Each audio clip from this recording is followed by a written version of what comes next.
What's up, everybody? Welcome back to another podcast. Today we've got a special guest, Hector Pardoe, world record holder, vegetarian athlete, Olympian for Britain. And we're going to get into this podcast, go deep dive into what Hector does day to day and what it's like just being an open water swimmer, I guess. Right, well, I guess we'll start the topic. Open water swimming. Hector is Olympian for Britain. He does 10k as the Olympic distance, I guess, and he did do 25k a couple times, I think. British record. Yeah, for 25k. Yeah, world record holder as well. Recently. Lake Windermere. Yeah. Let's go through your world record first. You can tell everybody about that. So I swam Lake Windermere 2 weeks ago now, which is England's longest lake. Yeah, in the Peak District. Lake District. Lake District. So yeah, it's one of the most iconic lakes in the whole of the UK and England's largest lake again. 17 kilometres, 10.5 miles. And it was kind of a challenge that I set myself like 6 weeks ago. I'm kind of used to the conventional circuit swimming around like internationally on the race courses. So I wanted to experience a whole new element of swimming from one end of a iconic open water body to the other end. And Lake Windermere opened up an opportunity to do that. So I thought, let's go for it. Let's go for the record. What a challenge. What a great way to start the season off. Dive in deep, test the fitness. Also have something to motivate myself to actually get in that week before all of you guys.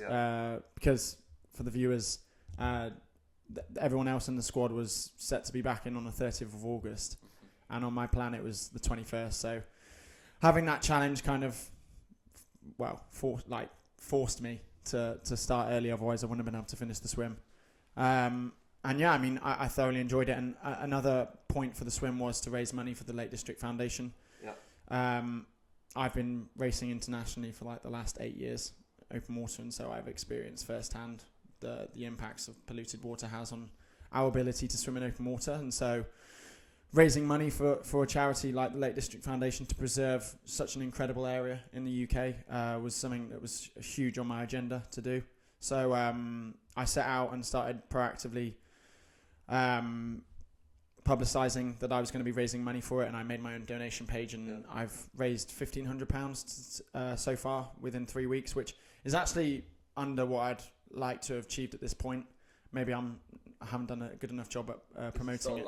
It's still live, so we'll put it in the description so you can donate. Yeah, so please go donate. Cheers, boys. Yeah, so I've got a donation page, and I set myself the target of £5,000. So I'm a little bit away off that, but I'm still going to be proactively combating the issue that is polluted water. And I was very fortunate as well that one of my sponsors, Aquasphere, agreed to donate £1 for every swimmer that I passed. So there was 500 swimmers who participated in the swim, which I personally think is incredible. I mean, if you take it as a 17-kilometre swim, that's the equivalent of running 2 marathons, I would say. It takes the average person 7 hours, and what's the average time for a marathon? 3.5, 4 hours? So, I thought it was amazing that there was 500 people turning out to enjoy England's longest lake, and fortunately I passed all of them. You may think that would be a given, the fact that I train 25 hours a week, 85k and 10 sessions, but no, some of the participants actually started 3 hours in front of me. So going into it, like if they had done it in 5 hours, I had 3.5 hours on the horizon as the time that I was aiming for. So it was a challenge, and I only did it I beat the first person after me by 1 minute and 30. I don't know what wave he started in. I think he was in an hour ahead of me. So I only just did it because obviously if it had been £499 donated, it wouldn't look quite as good. So yeah, I pulled it off and raised some money for a charity that's close to my heart. What were you thinking when you were going past these people? I think for one, it added an element during which is an incredibly can be quite boring, just staring at the soul of the bottom of the lake, deep dark blue for 3.5 hours, 3 hours 40. And people say, oh, well, you're swimming in Lake Windermere, it's fantastic, but you don't really get an opportunity. Well, because I was so set on hitting a certain time and the pace I needed to hit, I didn't really get an opportunity to take in the scenery. But having that element of passing people and seeing £1, £2, £3, £4, obviously I didn't count it all the way up to 500. But, it just felt incredibly accomplishing, like to pass each individual person and know that £1 is being donated to a charity that's going to help preserve such a beautiful place like the Lake District. Was there any controversy during the swim, or? No, there wasn't really. I think the only controversy was myself not feeding enough, if you can call that controversy. I've never done a swim like that before, where I'm used to a 6 meter feeding pole, where every time lap that I swim, when I pass, I grab the drink out and kind of neck it like you're in the pub or something. So swimming along like a boat and navigating that, and also you work the pace out beforehand of what time you need to hit, and then taking into account that you've got to stop for 30 seconds to feed every 2-3k ideally on a 17-kilometer swim. And the first time I did it, it took 30 to 40 seconds, and I thought, hang on a minute, if I'm going to make this back up over 3k, I've got to average like 1.5 seconds quicker per 100. So is it worth it? And so that was kind of my outlook on it at the start of the swim. And at the back end of the swim, I was really wishing I'd fed a little bit more at the end, because I was struggling a little bit with hypoglycemia, which is just where like you don't have any glucose in your blood. So your arms become really heavy. You've just got absolutely no energy, and you're on the edge. And that's exactly what I was feeling for the last 4 kilometers. See, for like the rules in it, I know you're not allowed to touch the boat at all. You had a film crew there as well, didn't you, filming it? So the rules are British Long Distance Swimming Association rules. So it's pretty similar to the English Channel. So you can either swim it in a wetsuit that I think maybe 250 people did out of the 500, or you can swim it just in swim briefs. That's quite strict, and it adds that element of more of a difficult element for open water swimming, other than the physicality of it and the actual sheer distance. Also, the fact that you've got to deal with the cold, and so that was something that I had to overcome. And for 2 weeks before in the build-up, I was going down to a local lake near Loughborough called Six Hills, where I did about 2 weeks of training, swimming just in briefs in 17 degrees water, which is exactly what I was anticipating Windermere was going to be, and ultimately it was, to prepare for that. Because hypothermia is an issue in open water swimming. Lots of people think that they can handle it, and then they go on these big long swims and doing it in just skins, and you don't feel hypothermia coming on, and then all of a sudden your heart rate spikes, and before you know it, it's too late, and you're in hospital. So I was quite conscious about that, and so was my mum. My mum was showing a bit of stress for it, as mothers do. So yeah, I made sure I was fully prepared for that, and that was certainly a new element to me. Okay, so you just finished the Lake Windermere world record. What's your next challenge that you want to take on?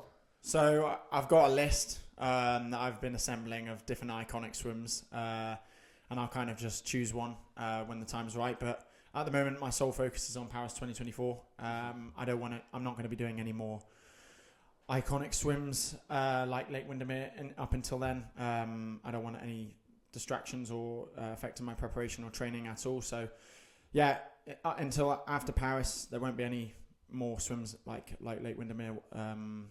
But as the next one, maybe the Channel, maybe we've talked about swimming from Ireland to Scotland. Yeah. There's a record for that. I've also been looking at swimming from Holyhead in Wales to Belfast, I think, in Ireland, which is 92 kilometres.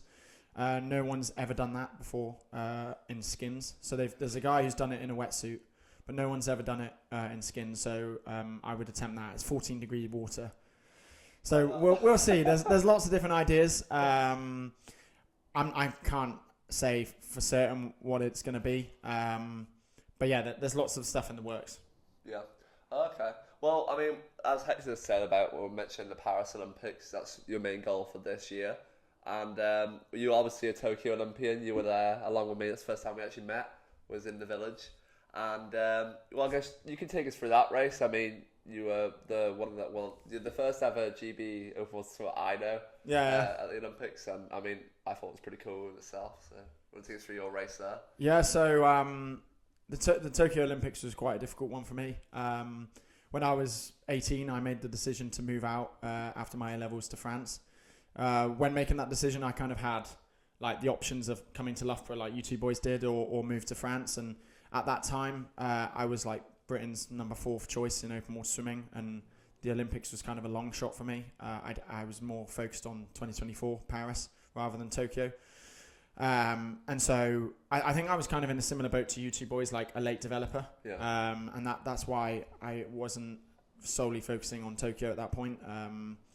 But yeah, so I decided that what's the best option? Either move to Loughborough and train alongside my competitors who are ultimately better than me at that time, or take myself out of my comfort zone, move to France, learn a whole new language, learn a new culture, train with the very best in the world, train with a new coach who's notoriously known for being a savage in his training sessions. And so that was a no-brainer. And originally it was only supposed to be 1 gap year, and then I would maybe move back to the UK and study. But then with Tokyo being postponed, that ended up being 2-3 years. So once I got out to the Olympics, obviously I've been doing this grueling regime of training for 85 kilometers every single week, but the intensity was very much different to what we do here. So in Loughborough at the moment under Andy Manley, we do an 80-20 model. So 4 key sessions a week. But what I was doing in France was like just 10 sessions every single session, like even the warm-ups were intensity. So that was great for a year, and I progressed really quickly for that. But then after that, my body kind of took the work and the intensity took its toll on me, and I started getting a lot of sicknesses before Tokyo, such as shingles twice, and glandular fever before the Olympics, which I didn't announce beforehand because it was kind of, I was worried that it would affect my selection, or I'd be pampered or treated differently for the fact that I'd announced that I had glandular fever. So I kind of just wanted to deal with it internally with my coach in France, and in hindsight that was probably the wrong decision, but that was like a huge amount of pressure to deal with going into it, because in training it wasn't good. Like, it was affecting me a lot, and all of a sudden I've had this huge momentum, and then I've qualified for the Olympics, I'm on top of the world, and then it's kind of a come down and you've got this illness to deal with, and so that was hard. And then I thought the race was going to be a certain format, so all through that year, open water tends to take like the strategy changes quite a lot every Olympic cycle. So for example, in 2016 it was very much built around back end speed in the last like 400 meters, and there was no one really going at it from the start. So you saw that in Rio 2016 with Gerard Port, where he attempted to break away, and at one point he had like 2.5 minutes on the front group, the peloton in cycling lingo. And ultimately he just died. Not died physically, but like, well, he didn't die, but he was drained of energy, and they caught him up. And so then going forward from that, it continued just being very, very much just back end speed, win it on the sprint. And so that's how I anticipated Tokyo being, especially with the estimated 32-degree water temperatures. I thought it was going to be a really slow pace from the start, and it was going to be a bit more about who could conserve energy, who could deal with that heat, and who would have the fastest last 2K. But it wasn't like that at all. I mean, Florian Wellbrook just took everyone by surprise and just attacked it from the start. And as soon as I dived in, quite a lot in international races, you do have like juniors more so taking it out from the front at the start, because they're just a little bit more inexperienced and they haven't quite picked up the race strategy, and then they drop out the back towards the end. So I thought that maybe there wasn't obviously any juniors, but maybe some more inexperienced guys in the field were just taking it out really, really hard for almost like a TV swim. And I think there was a lot of other swimmers in the field like myself who was thinking that. I mean, I kind of tried to calm myself down when it was starting so fast by seeing myself next to Gregorio Paltineri and Ferry Vertman. But in actual fact, it wasn't. It was mighty Florian Wellbrook up at the front, wrapping 102s. And before you know it, it's single file, and the race had kind of gone from me. And pure panic just set in then. And you start to, you're at the back, and then all of the doubt that's gone into it before Tokyo with the glandular fever and the shingles and everything, and then the pressure and the first Olympics and being so young. It all kind of comes into your head, and you know that your whole family's watching at this point. Like, no one tunes in to the World Cups or the European Cups. No one really. Well, we do.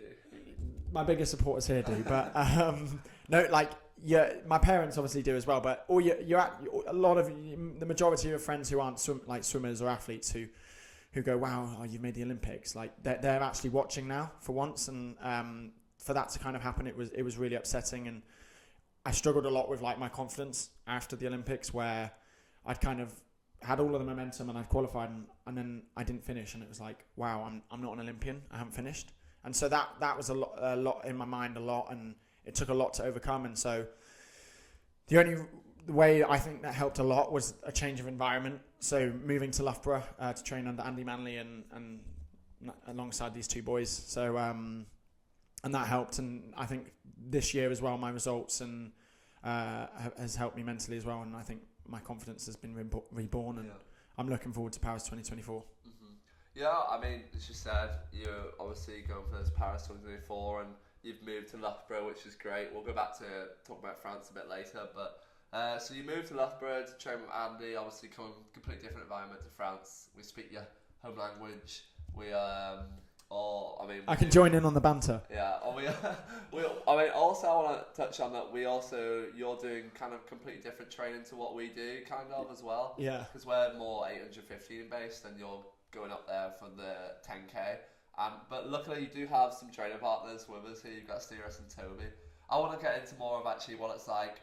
You and Toby, I guess, the two top British open water swimmers at the moment.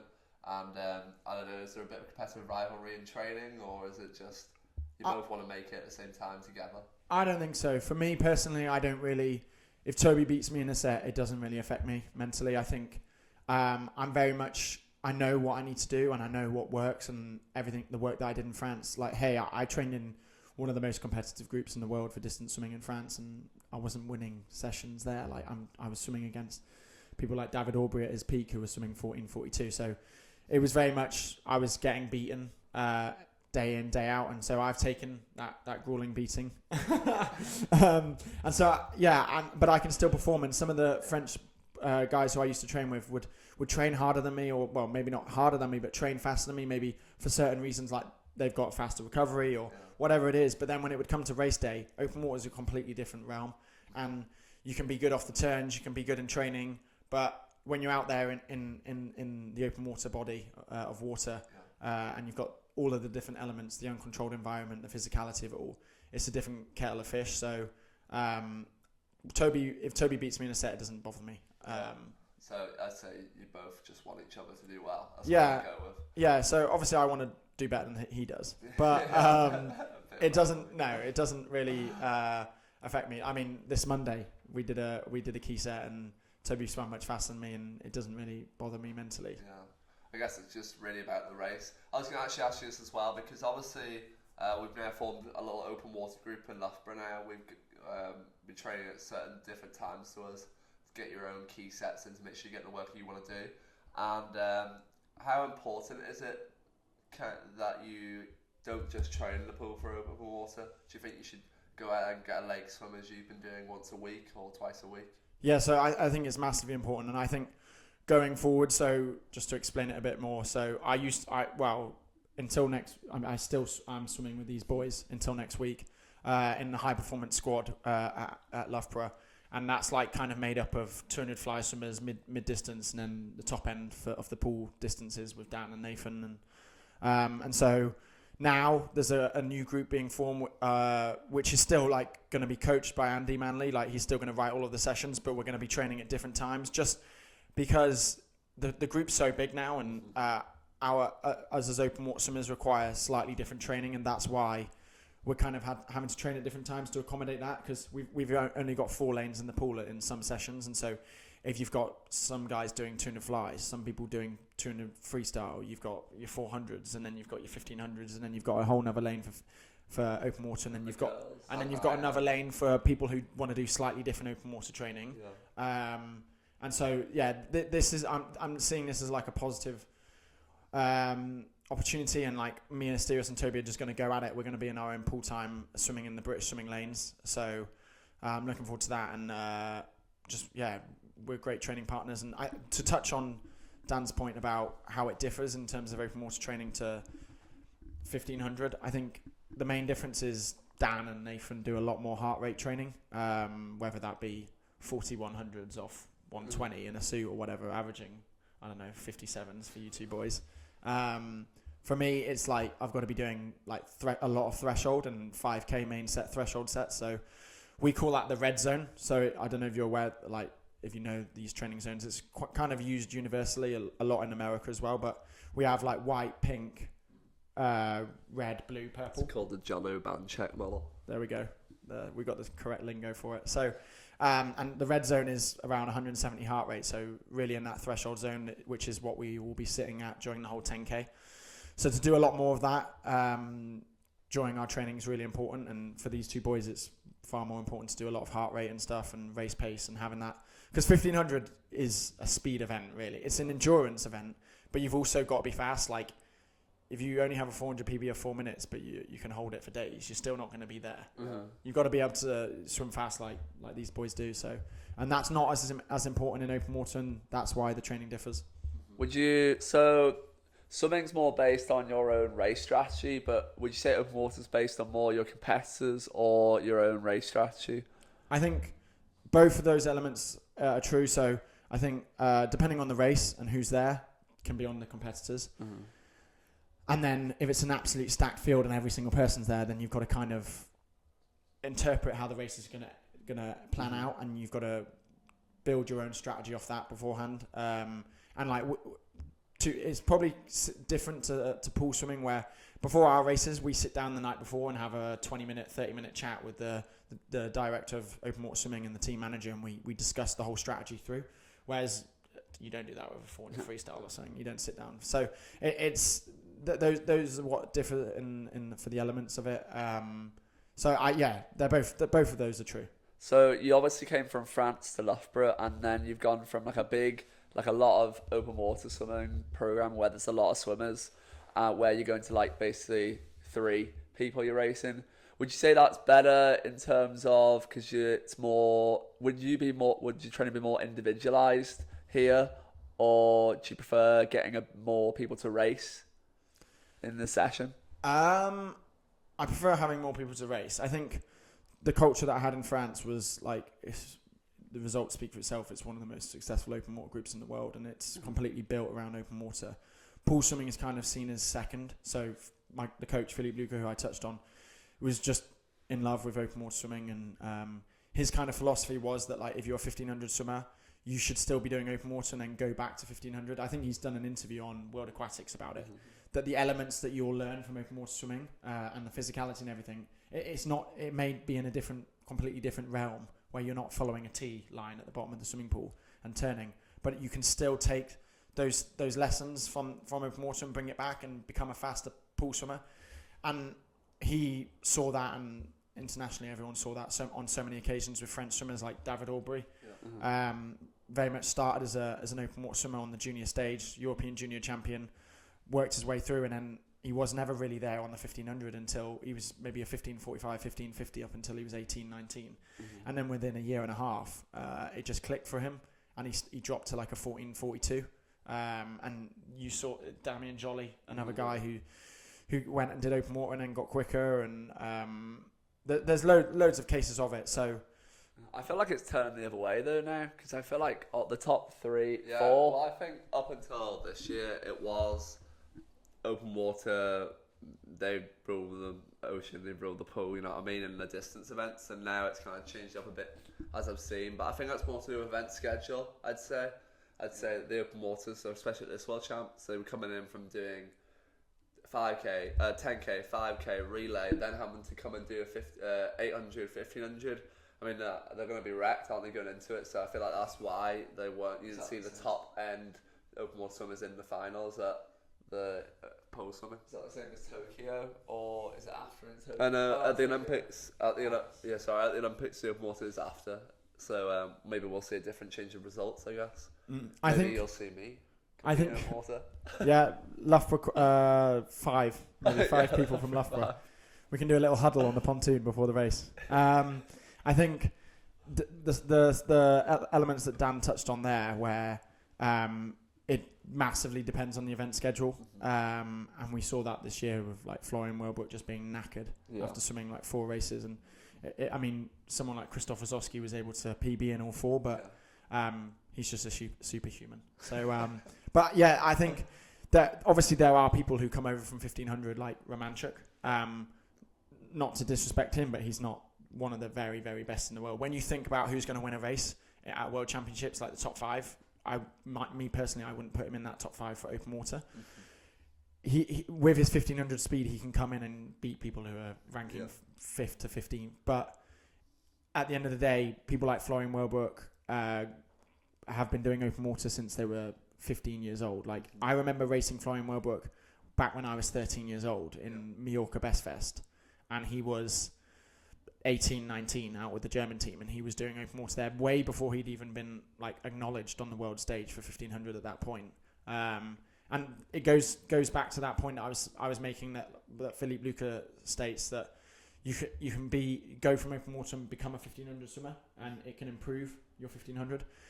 And like even Gregorio Paltineri, he didn't master the act of open water swimming for 2-3 years. I mean, in his first World Championships, he came, I don't know, like 8th, I think, in 2019. So, and it was a learning curve for him. And he now obviously he's one of the best in the world. But it's not just set that if you're a fast 1500 swimmer that you're going to come over.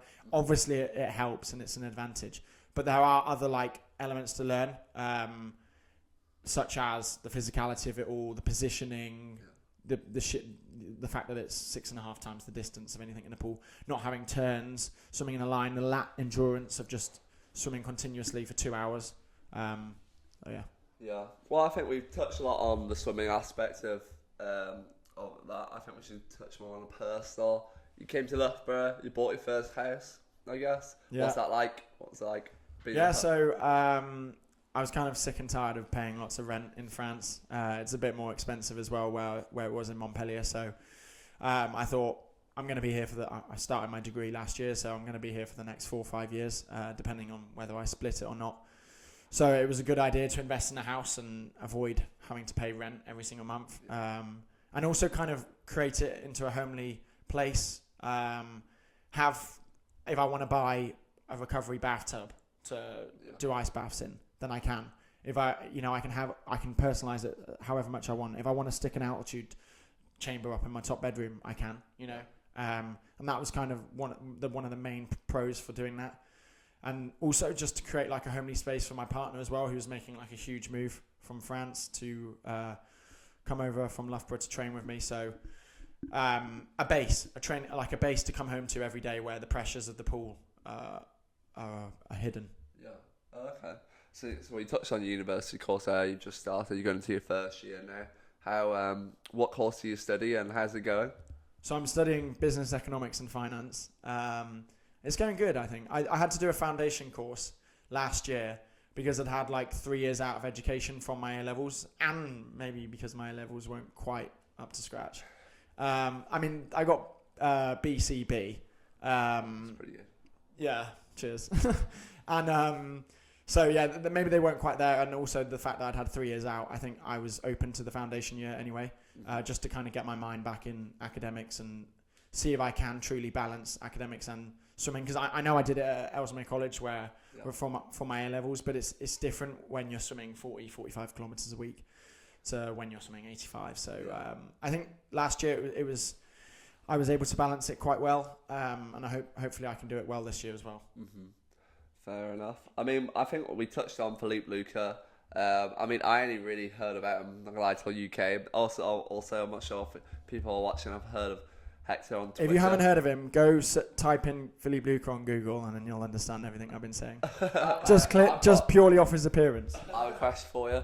How about you give like an example of a Philippe Luca set and then an Andy Manley set, and then you can like compare them? Well, quite a lot of the Andy, like like touching on what we spoke about earlier, where now like in the build up to the Fukuoka World Championships, it was just me and Asterios, and so we could kind of personalize a lot of the sets. Mm-hmm. So some of the ideas when one of the days I did 5 1000s was my idea, like it'd been inspired by what I was doing in France. Maybe a more toned down version, because I ultimately ended up getting a few illnesses off what I would call overtraining in France. So in France under Philippe, maybe we would have done 8 1000s instead. But yeah, I mean, the hardest sets, just to name a few, like that you can go on my Twitter and see them all. I blogged them all as I did it for my preparation for Tokyo. But one of the hardest sets was 10 800s off 9:15 turnaround, and we'd also just long course, and we'd just done before that. So this was like just bad timing. So it was like in February, and I had just started doing like much harder gym like in France for the last like 6 months, and we always used to do gym before swimming, and then we'd get in and do a 9K set or whatever, and it was always on Tuesday and Friday, and Tuesday and Fridays like were even harder than any of the other sessions. And so your arms were just like jelly. So I was like, right, half of my other trainers are going and running around the track instead of doing gym, and I thought that would be a tactical move to try and avoid the soreness and the jelly-like arms for the swim. So I went, right, I'm a good runner, I'm going to go to the track. So I went to the track, and on this day of all of them, and we did 10 400s. With Philippe Luca, whatever you do is fast, that's it. So we did a little warm-up, and then we did 10 400s on the track, maximum effort. I can't remember what turnaround they were off, maybe like 2:15 or something. And I think we were running about 110s, 115s, and it was kind of like it is in all sport, where it's an incredibly competitive atmosphere. And so even outside of the pool, we're still battling each other on the track. And so pushed ourselves to the limit. And then because I obviously hadn't ran for 2 years or whatever, and since being at Ellesmere, I was very, very sore in my calves. Could barely walk. Walked over to the car, drove over to the pool, arrive at the pool, and then we've got 10 800s on this set, and my whole legs I can't even barely push off the wall. And so that was one of the hardest sets I've done. Another one was 10 1000s in Cannes on a training camp, where we went off 11:30 turnaround or 11:45. I don't know, that's like 109 pace turnaround, and that was really, really hard, and I'd learnt my lesson from the track. Would you feed a lot? So we'd have to have like touching on the hypoglycemia that I experienced in Windermere. I'd quite often get that in sessions as well towards the back end. That's why I know the feeling of it and how I can identify that I had that in Windermere. But yeah, we'd have to have loads of carbs in our drinks and energy bars and bananas and like little spoons of Nutella during the training session. But I've also done a really grueling fly set, which you've probably seen, which was 4 400s fly off 5 minutes, 4 200s fly off 2:45, 4 100s fly off 1:20, and then 4 50s all out off 45. So I don't know what that's like. We did 2200s before, I think, fly. Yeah, I've done. Jesus. Yeah, I've done some bad. Shoulders must have been wrecked. Yeah, myself after that, I couldn't lift my arms up above my head for the whole weekend. We when I was going to World Juniors, I think when I was with my old coach and when I was training in Ireland, we did like 107k a week or something like that, and it was in Lanzarote. Yeah, I think I've nice seen on your yeah. Club La Santa's incredible. Yeah. It is good. I mean, I don't want to go back and do any fly anymore. Probably have no shoulders, to be honest. I think we touched on everything. I think maybe we should mention also a little bit about, do you miss France at all? Yeah, definitely. I think, obviously, the weather. I miss that a lot. Training outdoors. I think when I first came to Loughborough, it almost felt like I was training at altitude. I know I had experienced altitude for a few days, and so I then coming back to Loughborough for the first time, and training indoors. Yeah, it was a completely different feeling to training outdoors, and obviously there was no French south of France sun shining down on me. But yeah, I think also I miss a little bit of the culture in France, and I made a lot of good friends there, which I miss. But I've made a lot of new friends as well in Loughborough. So you got to sacrifice in the sport of swimming, and you make friendships along the way, and sometimes it's hard to stay in contact with all of those. But that's just the sport, and you can. The main goal is improving as a swimmer. You're not trying to improve how many friendships you've got or how social you are or whatever it is. Your job is to be a swimmer, and so sacrificing all of those different parts of your life is what it takes. Mm-hmm. I mean, you also touched on a bit of running. Do you think we're going to see you in the triathlon anytime soon? Maybe you can learn a bit from Cassandra. Yeah, so I'd like to think of myself as quite a good runner. I don't know, that's an arrogant thing to say. I don't know. What's the bet going on at the moment, by the way, with a Toby? So I've got a £400 bet, actually. It's £100 Toby, £100 Cassandra, £100 Alex Cahoon and £100 Paige Madden, where if I run under 16:50 for a 5k, this bet was made in altitude. We're in solitary confinement almost, and so the stuff that we end up talking about, it's like peculiar. So I've got this 5k bet to do, and I've got to run 16:50, and if I do it, I get £400. But I've kind of been delaying it. I was supposed to do it like as soon as I got back from altitude, which was in January. But then I had a competition, and then there was just like other circumstances, and I was worried that I've got a pair of carbon shoes to really go for it. And I was worried that I was going to twist my ankle or something, and then like imagine myself explaining to UK Sport, I can't race open water this year because I've twisted my ankle trying to win £400. So we'll see. I think I did a lot of running training when I was like 9, 10, 11, 12 years old. We used to go to a mere in Ellesmere. So Ellesmere is called Ellesmere after the mere, but there's also 7 other meres like all around it. So it's kind of a hotspot for meres. What is a mere? What's a mere? A mere, so a lake is a body of water that has fresh water flowing into it, and a mere is one that is almost just like a large puddle. I'm pretty sure that's it.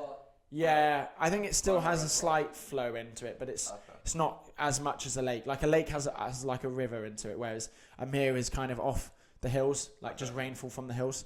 And so. There's 7 meres around the Ellesmere region, and there was one called Colmere, which was around 2 miles a lap.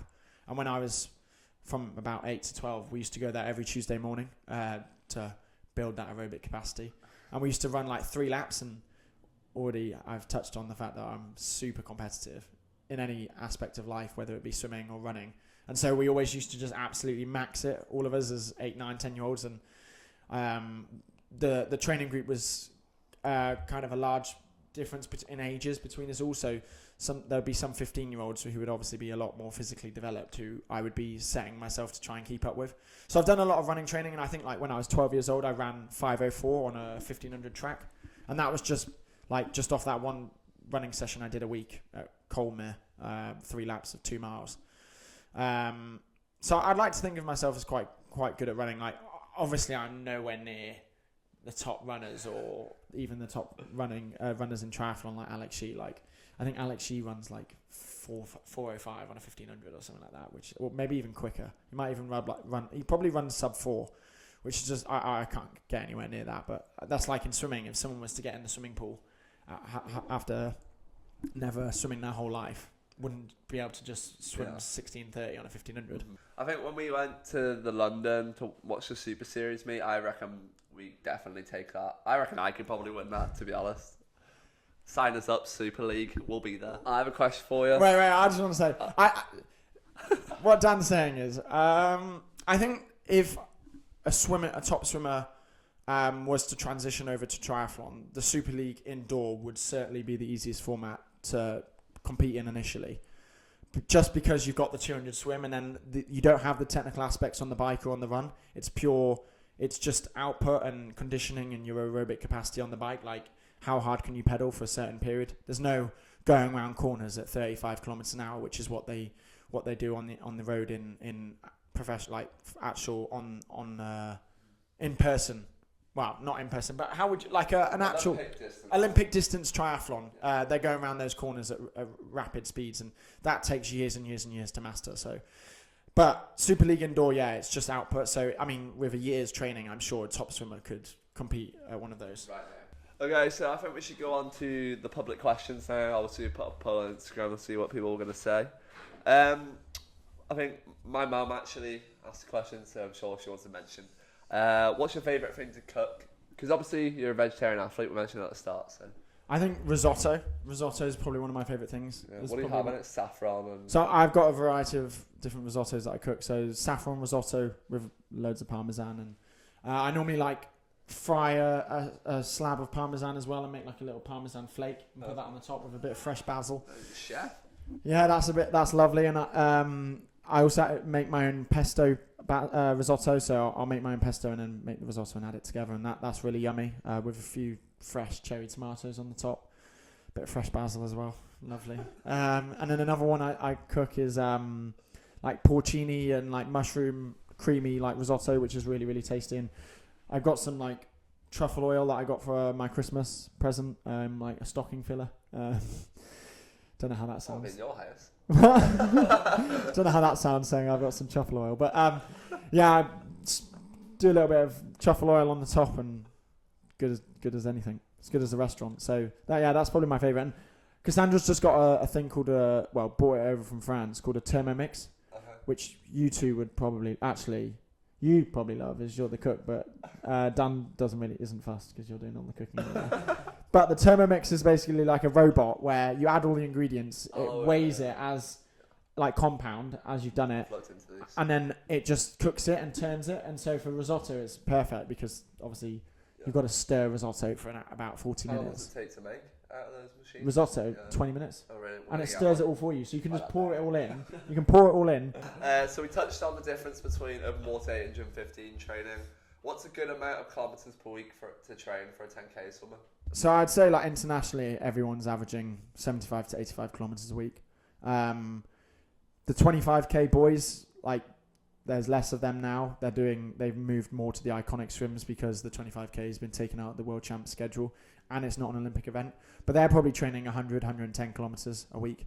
So it's grueling. It's really grueling. I think there's very, very few people who swim less than 75, 85 who are competitively racing open water swimming. Yeah. Okay, so how do you ensure you get all the like nutrients you need in the vegetarian diet, and any tips or good foods for newbies?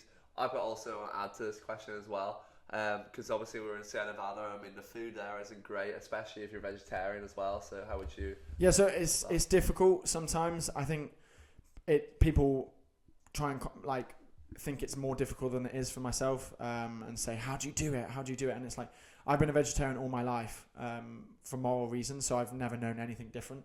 And so I've grown up and came to this sport of swimming and as a vegetarian, and so that's basically been my foundations to it. The protein element, I just drink lots of protein shakes, protein yogurts, cashew nuts. The supplement, like the substitutes for meat, which is like corn and Linda McCartney and all of those, tofu and stuff. So I eat lots of that. The challenge that does come with it is when I go abroad and race internationally. So Dan touched on Sierra Nevada. It's probably the worst food you'll ever eat in your life. Yeah, it's not good. And but I kind of embrace it because I think I embrace it because I think it's like you're there to train, and it makes it makes you feel that bit more harder and like hardcore, that you're like enduring training like 100 kilometers a week, because at altitude we go even more because it's very much like a building stage, so we lower the intensity and up the volume. And so doing 100k a week, and you're in the pool like 5 hours a day, and you're doing lots more gym and all of that, and then you're also eating this food that it's quite like clean, as in there's not much sugar. It's just like bland. It's just bland. There's not like, it's just rices, pastas. It's not like you can just eat donuts and stuff. So you feel incredible after and it. There's nothing around it as well that you can really go to. No, there's nothing that you can drive to either. So, but I really struggled recently in Fukuoka, Japan, where you probably experienced the same thing, that everything's just got meat in it. Yeah. And like even like soya sauce has fish oils and stuff in Japan. And so that was really challenging. And I went to Japan 80 kg like a week and a half before the race. And then after a week in the holding camp, I was down to like 76.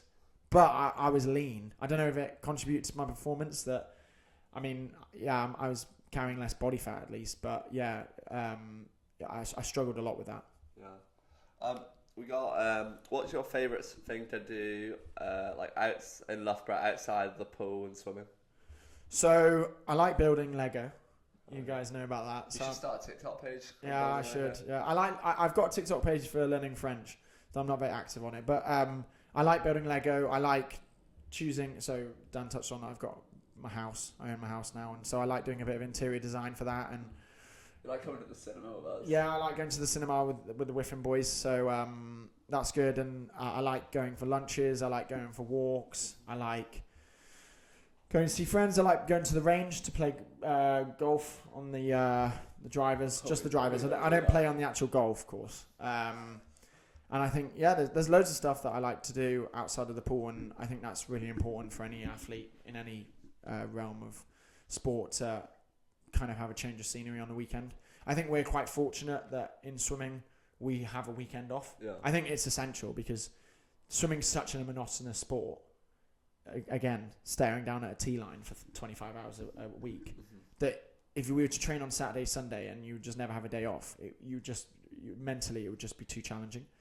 So I know some sports like triathlon train like 7 days a week or whatever, and but they're in a very different position where they've got 3 sports. So yeah, I think having that change of scenery in a life away from swimming is really important on the weekend.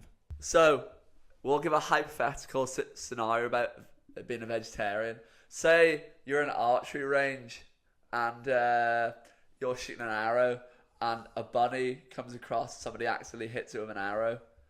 Can you eat it then? If it's for moral reasons? Morally for that, so like roadkill, for example, this is like I said earlier about altitude and how we go off, we go astray from the conventional topic. So this is one that we quite often have. For about like me being a vegetarian. That's what they use for the food. Yeah, about me being a vegetarian. So yeah, we discuss it quite a bit. And if there was roadkill or something, and I could eat it morally because it's accidental. I've not paid for that animal to die, and that's like kind of where my reasoning is behind being a vegetarian. So I don't want to buy anything off the shelf for it to then be replenished. Like supply and demand ultimately. Do you have any funny stories about being a vegetarian? Yeah, so I've got a few funny stories. So I've accidentally eaten meat a few times. One time was actually in Tokyo where I believe I was eating like chicken fajitas. I thought they were like meat-free chicken fajitas because I was pretty adamant that the chef said that they were meat-free. But I piled them on my plate and I started eating them. I was like, wow, this is fantastic. Because the food for the days before hadn't been that great. So finally I had something that was yummy and started eating it. And I was like, wow, this is amazing. And I was like second wrap in, and then Alice Deering, she's a female open water swimmer for GB. She just turns to me and says to me, Hector, you do realise they've got chicken in, right? And I went, no, the guy said that they're meat free. And she went, they've got meat in. And then it kind of, my heart just dropped, and it's always a sad time when I accidentally consume meat. So I was a bit upset after that, but I didn't have an upset stomach or anything. Just a bit sad, but it tasted good. But that's not the reason behind it. So that was my funny story. I've heard that one. There's been a few other times where I've accidentally eaten like meatballs when I thought they were vegetarian. Like it happens when you're in food cantinas and stuff, and a tuna baguette that I thought it was a caprese salad, and then it just like in the baguette. And then it was like tuna hidden. Oh, okay. And that was pretty Well, that happened actually in Japan to me as world champs a lot. Well, I'd be eating, it'd say like no meat in the pasta, and then it turns out there's fish in it. Yeah. I don't eat fish. Yeah, so. when you say vegetarian, they don't include fish into it as well. Yeah. So I say like vegetarian, and then there will be fish in it, and then you'll take it to the plate, and then you'll just see like pieces of fish in it. And I'm just like, it's not. As they say in Finding Nemo, fish are friends, not food. Oh, yeah. Nice little inspirational quote there.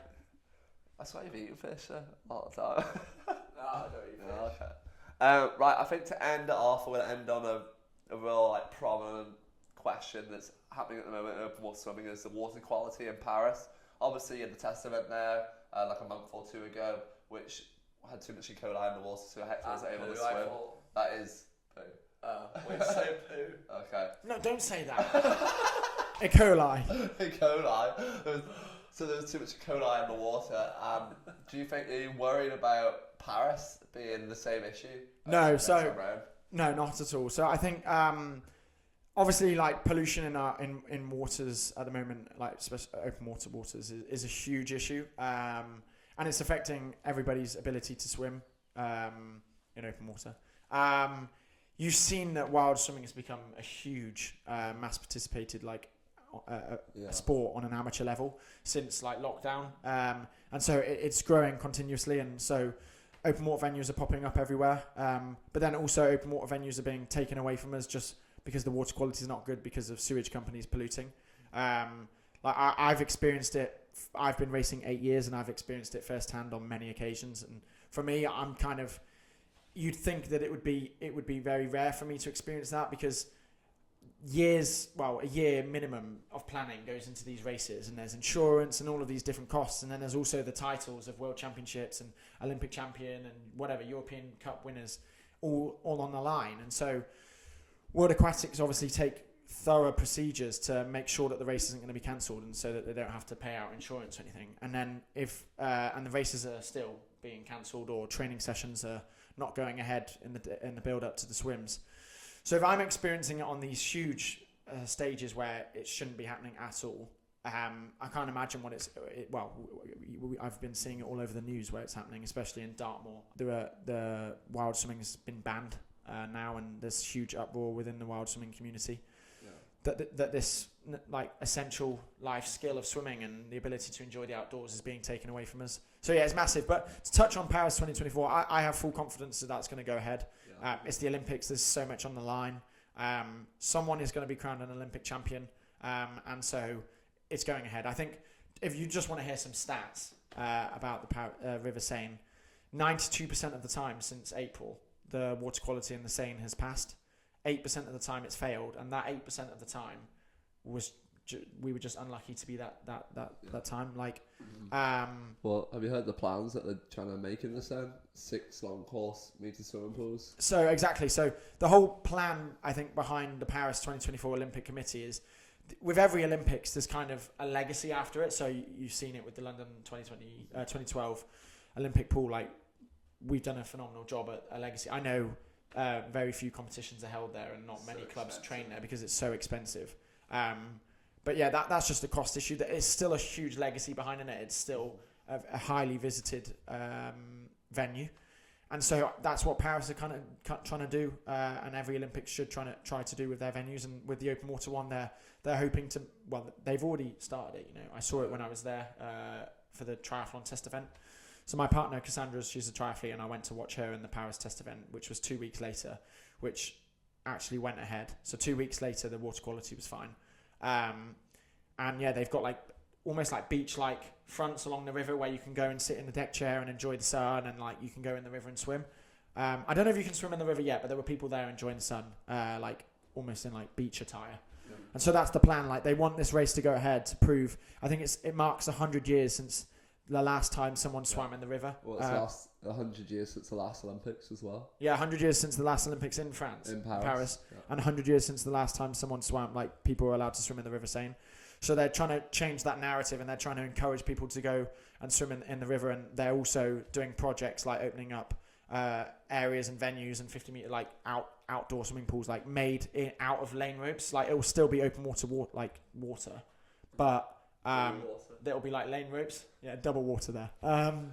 So yeah, so I'm fully confident it's going ahead. I believe that they have another plan B, a venue as well, and they're also improving the sewage, like holders or something like that. They're investing even more into it,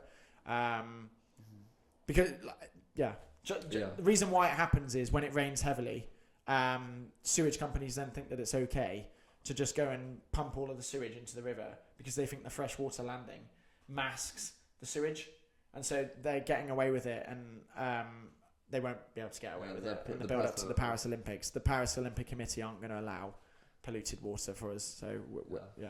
Well, I think that's a great note to finish on, and thanks, Hector, for coming on. It was great to have you. Thank you very much for having me, boys. Podcast, and please go donate as well. I'll put the link in the description for Hector's swim that he just completed. Subscribe to Hector's YouTube channel as well. Yeah, subscribe. I'll join the 12 subscribers. Yeah. Subscribe to and subscribe to the Wiffen twins as well. Yeah, thanks. So we'll see you next week for another podcast. Bye, guys.